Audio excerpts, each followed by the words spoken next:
From the outside, my life was the picture of success. My name is Andy Baker, and I had it all. A flourishing career, a sprawling house in a pristine suburban neighborhood, and a wife, Celia, who seemed like the embodiment of grace and charm. To anyone looking in, we were the kind of couple that people envied. But perfection is a fragile thing, and mine began to crack in subtle, almost imperceptible ways. It started with the little things. Her late nights at work that stretched longer and longer, her phone that was suddenly always face down on the table, and the distance in her eyes when she smiled. I told myself it was all in my head. Marriage has its ebbs and flows, right? That's what I kept repeating to myself every time doubt crept in. But there was a gnawing feeling I couldn't shake, a whisper of unease that grew louder with each passing day. One evening, I came home early from work, hoping to surprise Celia with her favorite takeout. The house was quiet, too quiet. She wasn't in the kitchen, the living room, or even upstairs. Her car was in the driveway, but she was nowhere to be found. When I finally found her in the backyard, she was on her phone, speaking in a low, hushed tone. The moment she saw me, she ended the call abruptly, her smile a little too forced, her explanation a little too practiced. "You're paranoid," I told myself again. But the cracks in our perfect facade had become impossible to ignore. Little did I know, the first blow to my idyllic life was about to land. And it wouldn't come from her, it would come from a stranger. It was a chilly Tuesday morning when the email arrived. I remember the exact moment. Sitting at my kitchen table with a steaming mug of coffee, scrolling through the usual flood of work emails. Amid the monotony of meeting reminders and project updates, one subject line caught my eye. "Your wife is having an affair." My stomach twisted, and for a moment, I considered deleting it. Spam, I thought. Some cruel prank. But curiosity, or perhaps dread, got the better of me. With trembling hands, I clicked. The email was from a woman named Vivian Harrison. She introduced herself as the wife of a man named Josh, claiming Josh was having an affair with my wife, Celia. Her words were direct, almost clinical, as if she had rehearsed this message 1,000 times before hitting send. "I know this is a shock," the email read, "but I thought you deserved to know. If you want proof, I can provide it. I've been gathering evidence for weeks." Attached were photos, screenshots of text conversations, and call logs. I hesitated before opening them, as if doing so would confirm my worst fears and shatter the fragile reality I was clinging to. But curiosity, no, the need for the truth, overpowered me. The first image was unmistakable. Celia and a man I didn't recognize, sitting too close together at a dimly lit bar. Her hand rested lightly on his arm, and their faces were lit with the kind of smiles I hadn't seen from her in months. The second image showed them walking out together, her arm looped around his. My hands shook as I opened the screenshots of their messages. They were graphic, intimate, filled with inside jokes and plans to meet up. Each word felt like a dagger, each line a new betrayal. It wasn't just physical, it was emotional. I sat frozen in my chair, my coffee now cold and forgotten. The walls of my home, once a sanctuary, felt suffocating. How long had this been going on? How many lies had I swallowed without realizing? Vivian's email ended with a proposition. "I have a plan to make them pay for what they've done to us. If you're interested, let's meet. But if not, I understand, and I won't contact you again." I stared at her words, torn between disbelief and rage. A part of me wanted to confront Celia immediately, to demand answers, to yell and scream and cry. But another part of me, darker, quieter, and far more dangerous, wanted to hear Vivian out. I reread the email over and over again, as if the words would change. But they didn't. And the man in the photos with my wife was real. So were their messages. For hours, I sat there, replaying every moment of our marriage in my mind. The late nights, the secretive phone calls, the sudden disinterest in our life together. It all made sense now. I had ignored the signs, convinced myself they were nothing more than figments of my imagination. But this was undeniable. That night I didn't sleep. Instead, I drafted a reply to Vivian. "I'm in. Let's meet." We agreed to meet the next evening at a nondescript diner on the edge of town. I didn't tell Celia where I was going. Instead, I offered the same hollow excuse she had been feeding me for months. Working late. The irony was bitter. The diner was dimly lit, with peeling vinyl seats and the faint smell of burnt coffee lingering in the air. I spotted her immediately, Vivian Harrison. She was seated in a corner booth, her back straight, her expression unreadable. Her dark hair was tied back in a loose bun, and she wore a plain black coat. She looked nothing like the vengeful woman I had imagined. I sat across from her, unsure of what to say. She broke the silence first. "Thank you for coming," she said, her voice calm but heavy with exhaustion. "I wasn't sure you would." I studied her face, searching for any sign of insincerity. But what I saw wasn't malice, it was pain. A deep, raw pain that mirrored my own. "Tell me everything," I said finally, my voice hoarse. Vivian nodded and slid a folder across the table. Inside were more photos, receipts from hotels, even a detailed timeline of their affair. She had been meticulous in her investigation, leaving no room for doubt. "It started about 6 months ago," she began. "At least that's when I first noticed the changes in Josh. He became distant, secretive. I checked his phone one night, and, well, you've seen the messages." I nodded, my jaw clenched. The evidence was damning, but hearing it out loud made it feel even more real. "I confronted him," Vivian continued, her voice shaking slightly. "He denied it at first, said I was imagining things. But eventually he admitted it. He told me he loved her." She paused, her lips tightening into a thin line. Loved her, like that was supposed to mean something. Her words hit me like a punch to the gut. I had seen the texts between Celia and Josh, the declarations of love and promises of a future together. It wasn't just an affair. It was a betrayal of everything we had built. "And what about her?" I asked. "Celia?" Vivian shook her head. "I haven't confronted her. I thought it would be more impactful if we handled this together." The way she said handled sent a chill down my spine. "What exactly are you proposing?" I asked, my voice low. Vivian leaned forward, her eyes locked on mine. "I want them to pay. Not just emotionally, but financially, professionally, everything. I want to take away what they value most, just like they've taken from us." Her words should have scared me, but instead, they ignited something inside me. A cold, calculated anger that had been simmering beneath the surface since I read her first email. "How?" I asked. "We start by exposing them," Vivian said, her tone matter-of-fact. "To their friends, their co-workers, everyone who thinks they're so perfect. Josh has been embezzling money from his company. Did you know that? And Celia, well, I'm sure you know about the accounts she's been hiding from you." I froze. "Accounts?" Vivian smirked faintly. "You didn't know? She's been funneling money into a private account for months. Probably planning her grand escape with Josh." The revelation hit me harder than anything else. Celia hadn't just been cheating. She had been planning to leave me, to take what she could and start a new life with him. I felt the anger rise in my chest, hot and suffocating. "So what's the plan?" Vivian's eyes hardened. "We dismantle their lives piece by piece. But first we need to play the long game. They can't know we're onto them. Not yet." For a moment I hesitated. Was I really capable of this?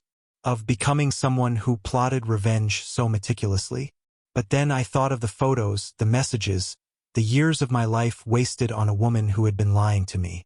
"All right," I said finally. "I'm in." Vivian leaned back in her seat, a look of satisfaction crossing her face. "Good, because they have no idea what's coming." That night, as I drove home, I replayed our conversation in my mind. For the first time in weeks, I felt a strange sense of clarity. I wasn't just a victim anymore. I was in control, and I was going to make sure Celia and Josh paid for every lie, every betrayal. The next few days were surreal. I moved through my life as if nothing had changed, though every glance at Celia made my stomach churn. She had no idea I knew, no inkling that I was planning to dismantle everything she held dear. Vivian and I kept our communication secret, meeting only in out-of-the-way places or exchanging encrypted messages. She was methodical, always 2 steps ahead. The key is patience, Vivian told me during one of our meetings at a park far from our neighborhoods. If we act impulsively, they'll see it coming. We need to strike when they're most vulnerable. Her plan was detailed, almost surgical in its precision. Step 1. Gather more evidence, not just of their affair, but of their individual weaknesses.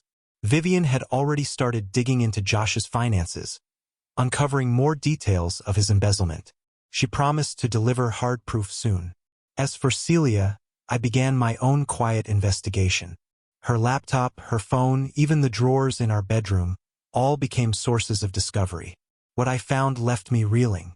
There it was, a hidden bank account in her name, with transfers that matched the withdrawals from our joint savings. She'd been siphoning money for months, preparing for a clean break.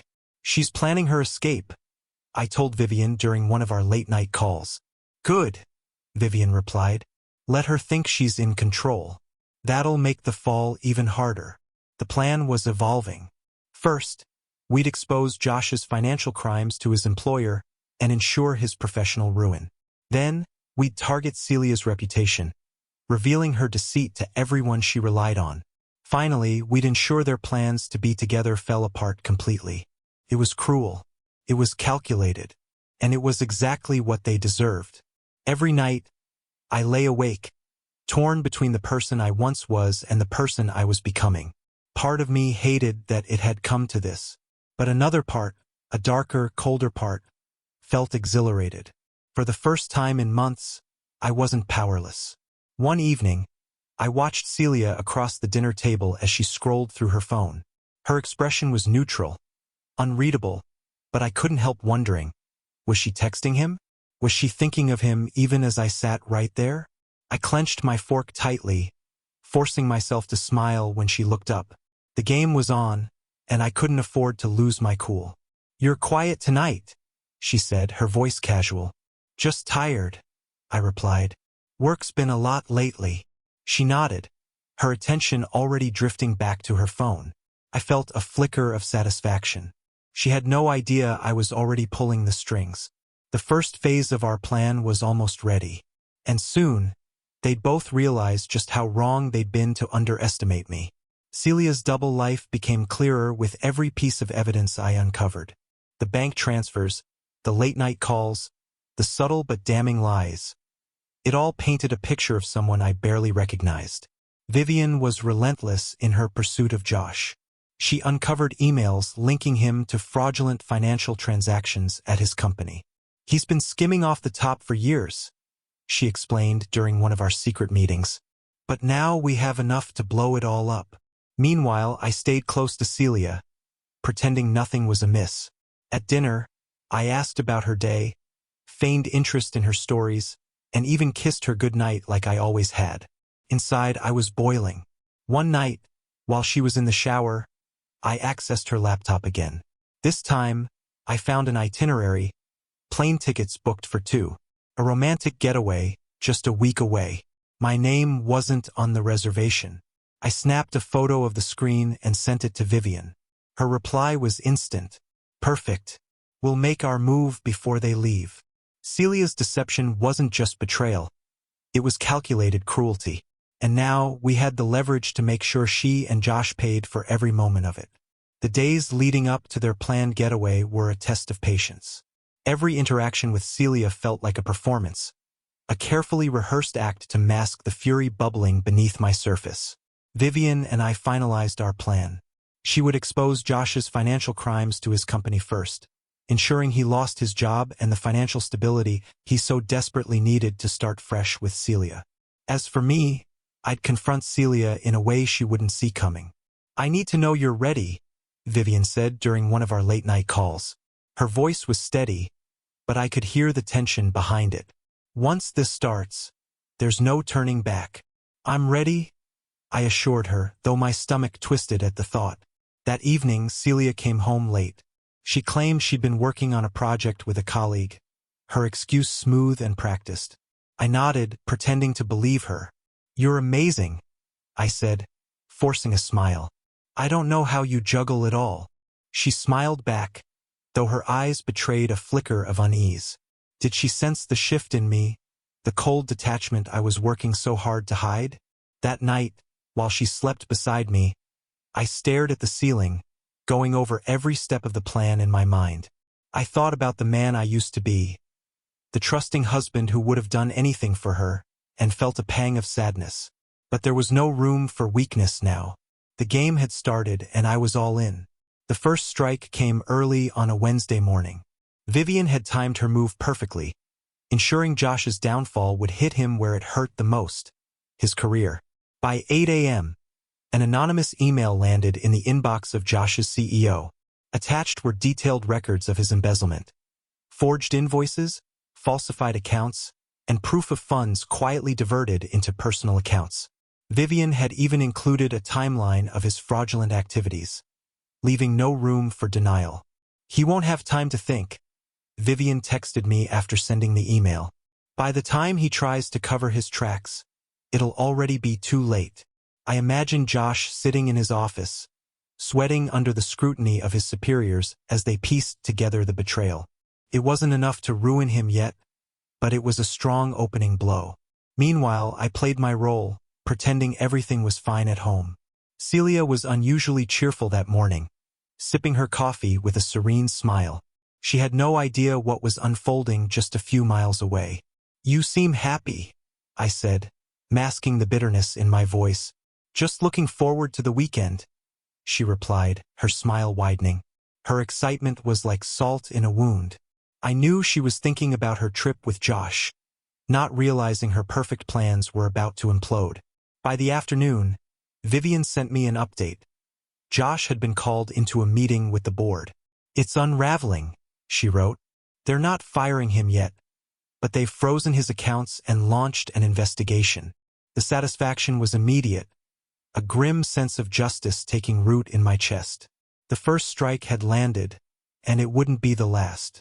Celia, blissfully unaware, kissed me goodbye that evening before heading out for another meeting. I didn't stop her. Let her run to him, I thought. Let her savor the illusion of control for just a little longer. That night, as I sat alone in our living room, I allowed myself a small, cold smile. This was just the beginning. By the next morning, the cracks were already beginning to show. Vivian called me with an update, her voice tight with a mix of excitement and determination. "They've suspended him," she said. "He's trying to play it off, but the board isn't buying his excuses. He's panicking, Andy." I imagined Josh, usually so smug and composed, scrambling to explain away the irrefutable evidence Vivian had gathered. The thought brought me a grim sense of satisfaction. "What about Celia?" Vivian asked after a pause. "She's clueless," I replied. "She's acting like everything's normal, but it won't be long before she feels it too." And I was right. That evening, when Celia came home, I noticed the first flicker of tension in her demeanor. She was distracted, her smile more forced than usual. I waited until she went upstairs to shower before checking her phone, which she had carelessly left on the kitchen counter. There were texts from Josh, frantic and disjointed. "Josh, something's wrong. They're on to me. Josh, we need to be careful. I can't lose everything. Josh, call me." The panic was evident, and I couldn't help but feel a surge of vindication. Celia had replied earlier with vague reassurances, but now her messages were peppered with worry. "Celia, what are you going to do? Celia, should we delay the trip?" She was starting to realize the ground beneath her was shifting. "Good." That night, as we lay in bed, I asked, "Everything okay? You seem distracted." She hesitated before responding, her voice light but strained. "Just work stuff. Nothing to worry about." I nodded, feigning understanding, while inside, I was screaming at her lies. The following day, Vivian and I met again, this time in her car parked on a quiet street. She handed me a stack of papers, copies of Celia's financial transactions, including the transfers to her secret account. "She's planning her exit strategy," Vivian said. "She's already liquidated most of the funds." The numbers on the page made my blood run cold. Celia wasn't just betraying me emotionally. She was dismantling our life together piece by piece.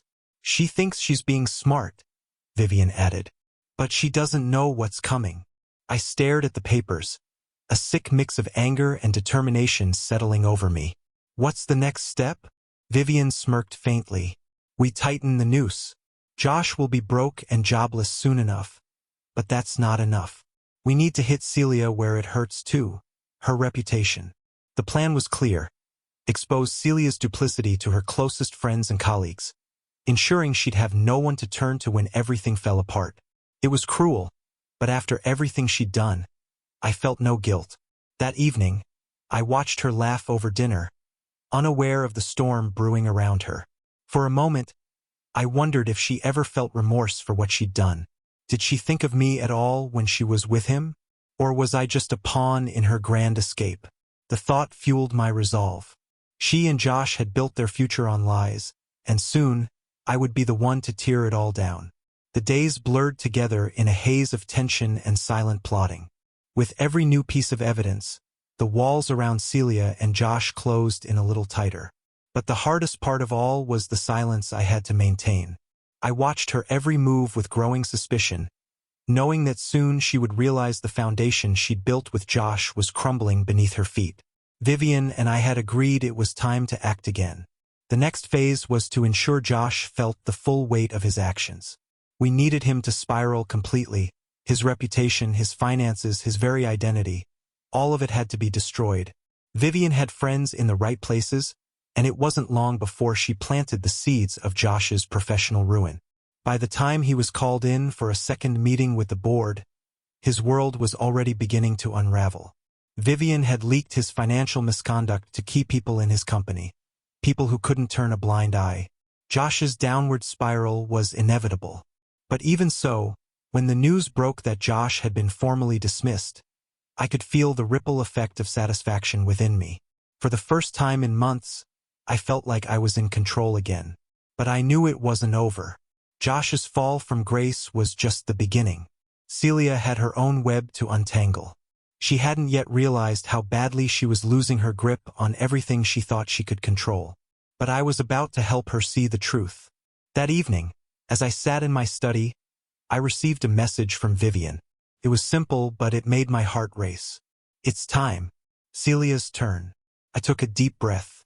This was the moment. I had to do it carefully, methodically. I couldn't let her suspect anything. She had to believe it was all falling apart naturally, that fate was simply catching up with her. The first thing I did was visit her office. I pretended to drop by casually, but in reality, I was planting the seeds for her fall. I had one goal, to make sure everyone at her work knew the kind of person she really was.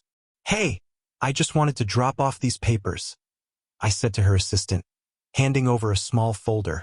Inside was a copy of the email thread that showed Celia's financial betrayal, proof of her secret account and the money she transferred out of our joint savings. It wasn't much, but it was enough to get the ball rolling. I smiled politely, pretending not to notice the assistant's uneasy glance. "Let me know if you need anything else," I said, and left before she could ask questions. Back home, Celia was still in a good mood. She was oblivious, unaware of the slow destruction I was orchestrating behind her back. We had dinner together, and she spoke endlessly about her trip with Josh, still unaware that he was no longer a reliable partner in her plans. The whole time, I smiled and nodded, playing the role of the dutiful husband, while inside, I was counting down the moments until everything exploded. The next morning, Celia's phone buzzed with an email from her boss. She froze for a moment, the color draining from her face. I watched her closely, pretending to be absorbed in my own work, though every part of me was focused on her reaction. "What is it?" I asked, acting surprised. Celia cleared her throat, looking uncomfortable. It's nothing, just some work stuff." But I could see the tension in her shoulders, the tight grip she had on her phone. She wasn't fooling me. The weight of the truth was already beginning to sink in. Later that day, I received a call from Vivian. She had spoken with the assistant at Celia's office, and word was already spreading. Celia's secret account, the money she'd been siphoning, It wasn't just a betrayal of me. It was a betrayal of everyone around her. And the walls were closing in. "I told you we'd make them pay," Vivian said, her voice cold and satisfied. "Now, Celia's going to feel the heat." I didn't respond. I didn't need to. The satisfaction of watching her world begin to crack was enough. I knew what I had to do next. The final blow was coming. And when it landed, Celia and Josh would have nothing left. I could feel the moment approaching, the point of no return. Their lives, their carefully constructed facade of happiness and success, was slipping away. They had no idea what was coming. The days that followed felt like a slow-motion collision, everything in my life building toward the inevitable crash. Vivian and I had laid out the final pieces of our plan with precision, and now it was time to execute it. Celia's fall would be as spectacular as Josh's, one that no one could ignore. But as I prepared for the endgame, a part of me still hesitated. Was I really ready to watch everything burn? To watch her lose everything she had built with such care? I had to be. There was no turning back now. The plan was simple but devastating. First, I'd confront Celia with the truth, forcing her to acknowledge the betrayal in front of me. Then, I'd make sure that the pieces of her life fell apart in front of the very people she trusted. Her friends, her family, and everyone in her professional circle would know exactly who she was. Someone who had lived a lie, someone who had lied to everyone around her without remorse. I had already reached out to a few key people, people who could amplify the damage. Her closest friends would be the first to hear. But before I unleashed the final stage, I needed to ensure that Celia was already feeling the pressure. The cracks in her carefully curated world were starting to widen. That evening, I watched her carefully as she returned from work. Her face was pale, her eyes filled with a mix of disbelief and suspicion. She knew something was wrong, but she didn't know what yet. "I got a strange email today," she said, sitting down on the couch. "From work." I kept my expression neutral, knowing that inside, I was savoring the moment. "What was it about?" I asked, my voice smooth and calm. "I don't know," she replied, looking down at her phone. "They said they needed to talk. But I haven't done anything wrong." Her voice trailed off, uncertainty creeping in. She was rattled, and that was only the beginning. Later that night, I knew I had to push her further. While she was in the shower, I used her phone, just a quick glance at her messages. There it was, a conversation between her and Josh. The tone was urgent now, their usual flirtations replaced with panic. "Josh, I can't believe this is happening. They're going to ruin me. Josh, what about you? Have you heard anything yet?" "Celia, not yet, but I'm starting to get worried. Josh, we need to get ahead of this before it all blows up." She hadn't even realized how much danger she was in, and I knew that when everything hit her, she wouldn't be able to handle it. She thought she was in control, but it was all slipping away. When Celia returned to the living room, her eyes darted around, as though she could sense the shift in the air. "We need to talk," I said, my voice deliberate. She froze, her breath catching. "About what?" I didn't answer immediately. Instead, I pulled out the stack of papers Vivian had helped me compile. Evidence of her financial schemes, her lies, and her plans to leave me without a second thought. I placed the papers in front of her, watching as her face drained of color. "What is this?" Her voice trembled. I looked at her coldly. "It's your future, and it's the end of everything you've been building for months." The shock on her face was almost satisfying, but the ache in my chest wouldn't go away.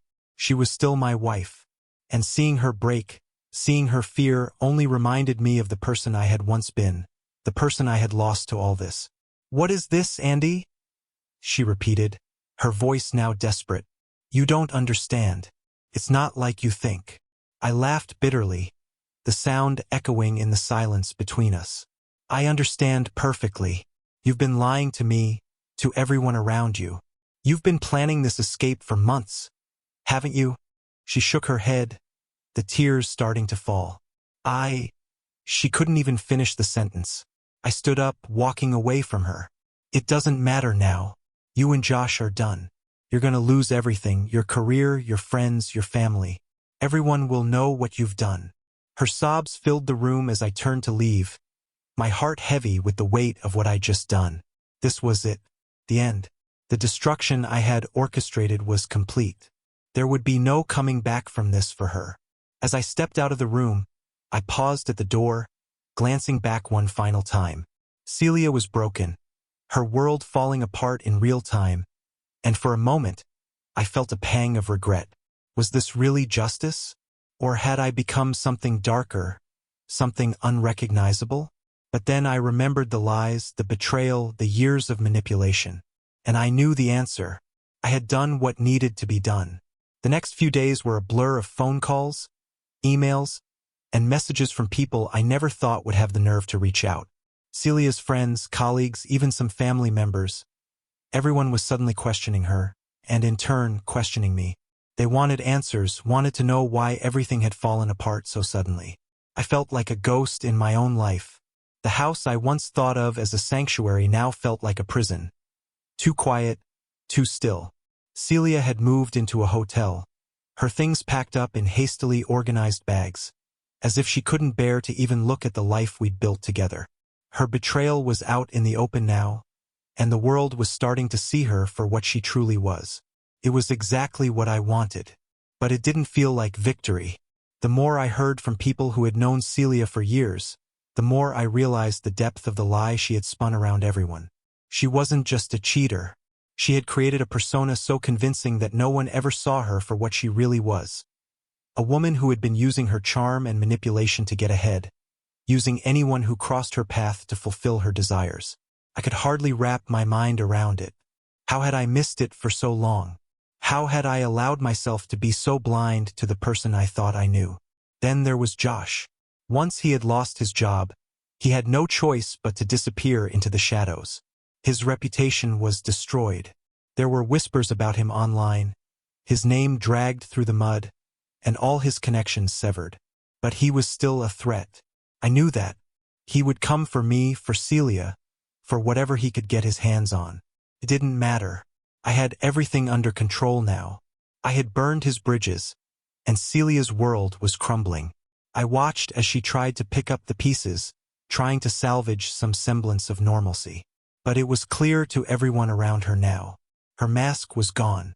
I checked my phone and saw a message from Vivian. She had been in contact with the people who were closest to Celia in her professional life. People who, at this point, had heard everything. They'd already started distancing themselves from her. The plan was working. The shame was slowly eating her alive, and I could see it every time I ran into her in the hallways of the house or passed her on the street as I went out for coffee. Celia was barely holding it together. And now, I was waiting for the moment when she would finally crack under the weight of everything she had done. The phone buzzed again. Another message from Vivian. "She's getting desperate. Be ready." I hadn't been prepared for what came next. I was at the gym when I received a call from an unknown number. I picked it up, expecting some distant relative asking questions. Instead, it was Celia's voice on the other end. "Andy, I need to talk to you." Her voice was shaky, quiet, but there was something different about it. Something in her tone made me hesitate. "Why? So you can tell me another lie?" I said, my words sharp. "No, listen," she pleaded. "Please just hear me out. I didn't mean for any of this to happen. Everything's falling apart, and I don't know where to go from here." I could hear the crack in her voice. The woman who had betrayed me without a second thought, who had played me like a fool, was now crumbling before me. The satisfaction I thought I'd feel was replaced by something else. A hollow pit in my stomach. I let the silence stretch on for a few moments, considering. This wasn't just about vengeance anymore. Celia was broken. She had lost everything, and the power had shifted. Finally, I spoke. "You can't fix this, Celia. There's nothing left for you to save." "I know," she whispered. "I don't deserve forgiveness, but I just need you to know the truth. I didn't want any of this to happen. I never meant to hurt you." The words seemed empty, hollow. I could hear the desperation in her voice, but I wasn't sure if I was willing to believe it. How could I? How could I believe anything she said when she had lied for so long? "I've already lost everything," she continued, her voice breaking. I'm alone, Andy. I don't know what to do. Can we just talk? One last time. I wanted to say no. I wanted to hang up and move on with my life. But something stopped me. Maybe it was the years we had spent together. Maybe it was the way she sounded. So broken and vulnerable. A side of her I hadn't seen in so long. Or maybe, just maybe, it was the fleeting part of me that still cared. Fine, I said finally. One last time. But don't expect me to forgive you. Not now, not ever. The phone clicked off. I sat there for a moment, unsure of what I was about to face. I had won the battle, but would I be able to stand the war's aftermath? I wasn't sure what I was expecting when I agreed to meet Celia, but it certainly wasn't this. The meeting was set for the next day, in a small, quiet cafe, a place we used to visit when we wanted to escape the noise of the world. I almost laughed at the irony of it. Here we were, two broken people, meeting in the same place we once found peace, only to shatter it completely. I arrived early, sitting at a corner table, the familiar hum of the cafe swirling around me. Every part of me wanted to turn and walk away. What was I really hoping to accomplish? Closure? Redemption? A chance to scream and get it all out? But then I saw her. She stepped in through the door, her eyes scanning the room nervously. She looked nothing like the confident woman who had stood beside me years ago. She looked fragile, lost, a shadow of the person I once thought I knew. She spotted me and made her way over. The tension between us was palpable.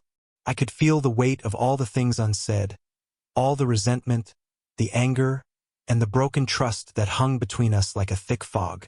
She sat down slowly, almost hesitantly, and we both just stared at each other for a moment. "Hi," she said quietly, as if testing the waters. "Hi," I replied, my voice stiff, unwilling to soften. She shifted uncomfortably, taking a deep breath before speaking again. "I know I've ruined everything. I know I can't take back what I did. But I need you to know. It wasn't all what you think." I didn't respond immediately. She had already admitted to the lies, the betrayal, so what more was there to say? "I didn't want any of this," she continued. "I didn't mean to hurt you, Andy. I was scared. And then I got caught up in everything. It wasn't just Josh, it was me too. I didn't know how to stop. I didn't know how to process her words. For a second, I almost believed her. Almost. But then I remembered the years of lies, the way she had manipulated every situation to her advantage, how she had used me. "No," I said firmly, shaking my head. "This wasn't just about being scared. This was about choice. You chose to hurt me. You chose him. Over and over." Her eyes filled with tears, but she didn't wipe them away. "I know. I don't have an excuse, but please understand it wasn't just about him. It was about everything. I was lost. I didn't know who I was anymore. And then, when I found Josh, it felt like I finally had something that made me feel alive." Her words stung, but I couldn't help but notice the vulnerability in her voice.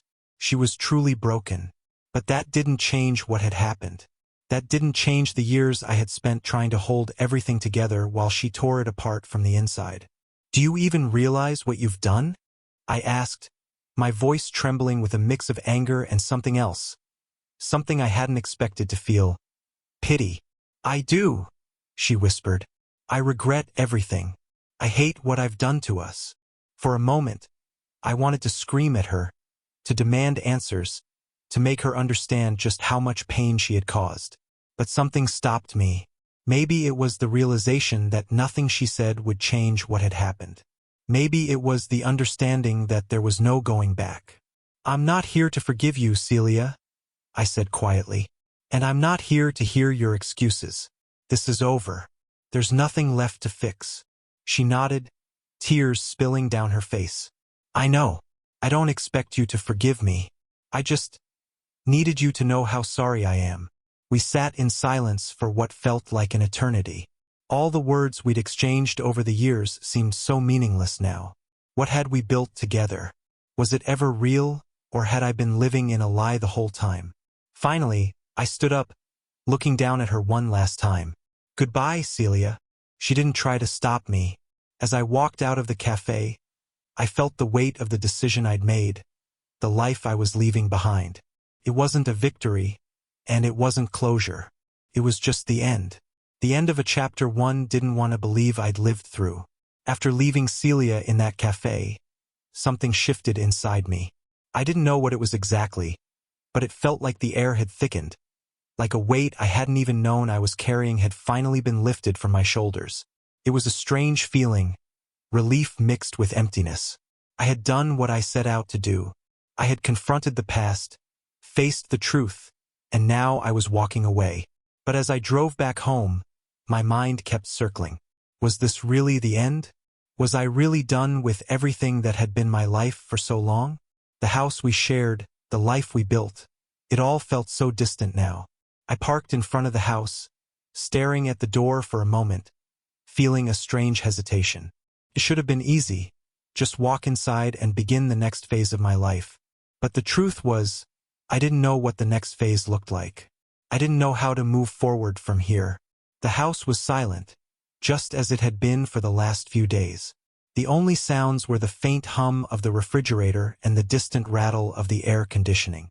It felt colder now, emptier than before. I walked through the rooms that had once been filled with laughter, arguments, and the mundane rhythm of everyday life.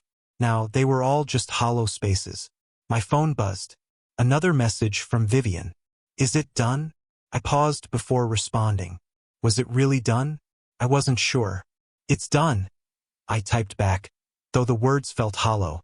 I went to the kitchen, making a cup of coffee, trying to find something familiar to ground myself. The silence in the house was unbearable, and for the first time in a long time, I didn't know what to do with myself. I had no plans, no direction. My phone buzzed again. It was a message from Celia. I'm sorry, Andy. I'll never stop regretting what I did. I stared at the message, feeling a pang of something I couldn't identify. Was it guilt? Sympathy? Or was it just the remnants of love that had once existed between us? I didn't know. Instead of responding, I tossed the phone onto the counter, feeling an overwhelming urge to escape. I couldn't sit in this house anymore, couldn't keep going in circles, replaying the conversation over and over. I needed to get out, to find something that could help me make sense of this mess.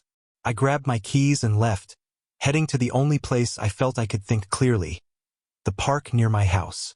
The park was quiet that evening, with only a few people scattered on benches, lost in their own thoughts.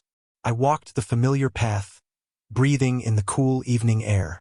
There was something soothing about the stillness, something grounding about the trees that had been standing for years, long before Celia and I had ever met.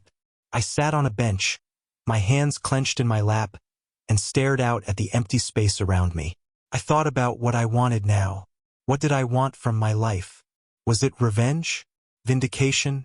Or was there something more? I didn't have the answers. I wasn't sure I ever would.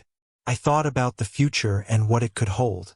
There were so many possibilities, but each one seemed so distant, so unreachable. Celia had been a constant in my life for so long. It was hard to imagine a world where she wasn't there, where everything I had worked for and fought for had just fallen apart. But then again, what was I really holding on to? The memories of a love that had been tainted by lies and betrayal? Or the illusion of a future that would never come? I knew one thing for sure. The road ahead wasn't going to be easy. There would be days when I doubted myself, when I questioned if I had done the right thing. There would be nights when I would lie awake, staring at the ceiling, wondering if there was any way to undo the damage, to somehow fix everything. But in the end, I knew that the only way forward was to keep moving, no matter how hard it seemed. I wasn't going to let the past define me anymore. And as I sat there, watching the sun dip below the horizon, I finally realized something. This wasn't the end. It was just the beginning of something new. The days after my encounter with Celia felt like I was waking up from a long, dark dream. The world seemed brighter somehow, but I also felt more fragile, like I was walking on shaky ground, unsure of where I was headed. But I knew one thing for certain. I needed to rebuild. Rebuilding wasn't just about fixing the things Celia had broken. It was about reclaiming who I was. The man I had become was a product of years spent in the shadows of a relationship I thought I understood. I had built my life around a lie, but now I had the chance to reconstruct it from the ground up. I threw myself into work, not to escape, but because it was the one thing I could focus on without distraction. The office felt different now. The buzz of the phone, the rush of meetings, all felt almost refreshing. It was a part of my life that had never been tainted by Celia's betrayal, and for the first time in months, it gave me a sense of normalcy. But it wasn't enough. I needed to do more than just keep busy. I needed to change the way I lived.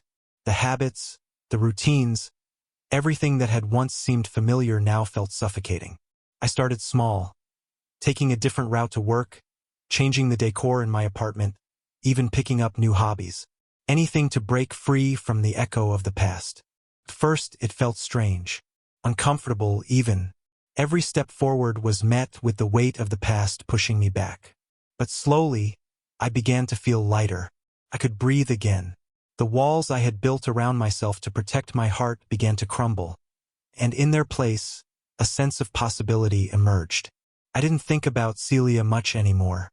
The anger that had once consumed me was fading, replaced by something else, an understanding.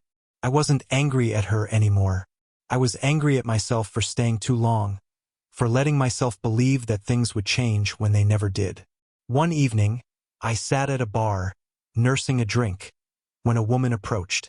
She was older than I expected, elegant, composed, and her presence was enough to catch my attention.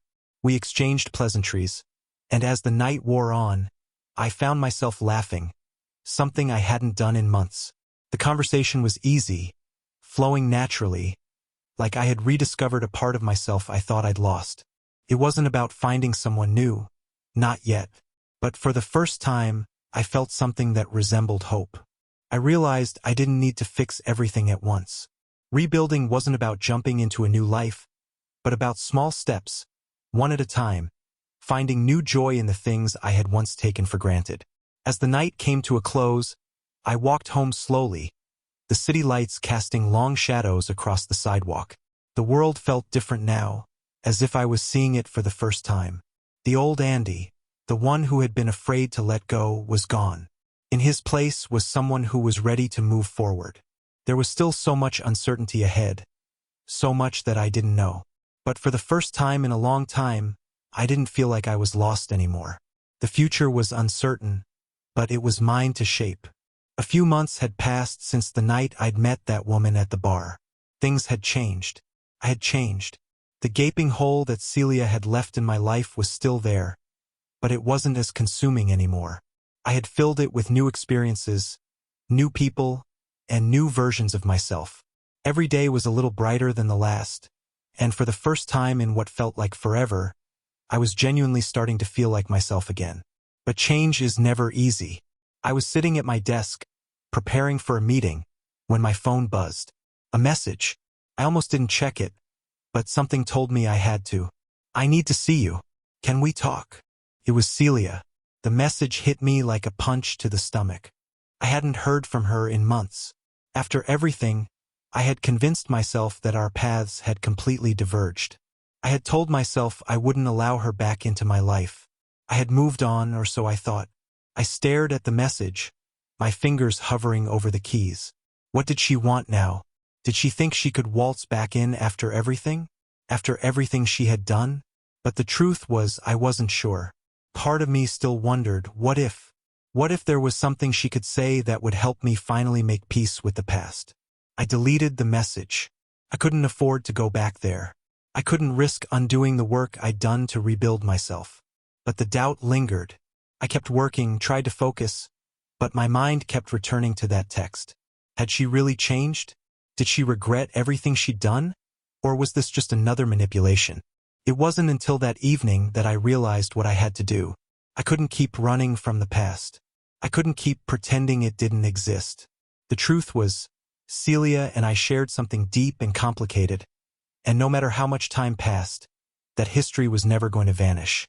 But it didn't mean I had to let it control me anymore. I took a deep breath and responded. Where and when? A part of me braced for whatever was coming next. Another betrayal? Another lie? Or maybe, just maybe, this time would be different. I met her at the same cafe we'd gone to months ago. She looked the same, but there was something about her demeanor now. Something quieter, more subdued. The old fire in her eyes was gone. It made me uneasy. "I didn't expect you to answer," she said, looking down at the table as I sat across from her. "You didn't leave me much choice," I replied, my voice firmer than I felt. "What do you want, Celia?" "I don't know," she said softly, her voice shaking. "I don't know what I'm doing anymore, Andy. I don't want to be this person. The person who hurt you." I didn't say anything at first. Her words sounded genuine, but I had learned by now that appearances were deceiving. "I can't take back what I did," she continued, her voice barely above a whisper. "But I need you to know that I'm sorry, not just for what happened with you and me, but for everything, for destroying everything we had." I looked at her, studying her face. There was no anger in my heart anymore, just a quiet resignation. I had already let go of the woman sitting in front of me. She wasn't who I had once believed her to be, and I wasn't the man who had stayed with her for so long, trying to fix something that was never meant to be. "Celia," I said slowly, "I forgave you a long time ago, not because I wanted to, but because I realized holding on to the anger was just keeping me stuck in the past." She blinked, looking surprised. "You forgave me?" "I did," I replied. "But that doesn't mean I want to be part of your life anymore. I've moved on, and I think you need to do the same." Her face crumpled, the tears finally spilling over. But I didn't reach out. I didn't comfort her. This wasn't the same situation. I wasn't the man who would fix everything for her. "I've lost you, haven't I?" she asked quietly, almost to herself. "Yes," I said, my voice firm but not cruel. "And it's not something you can change.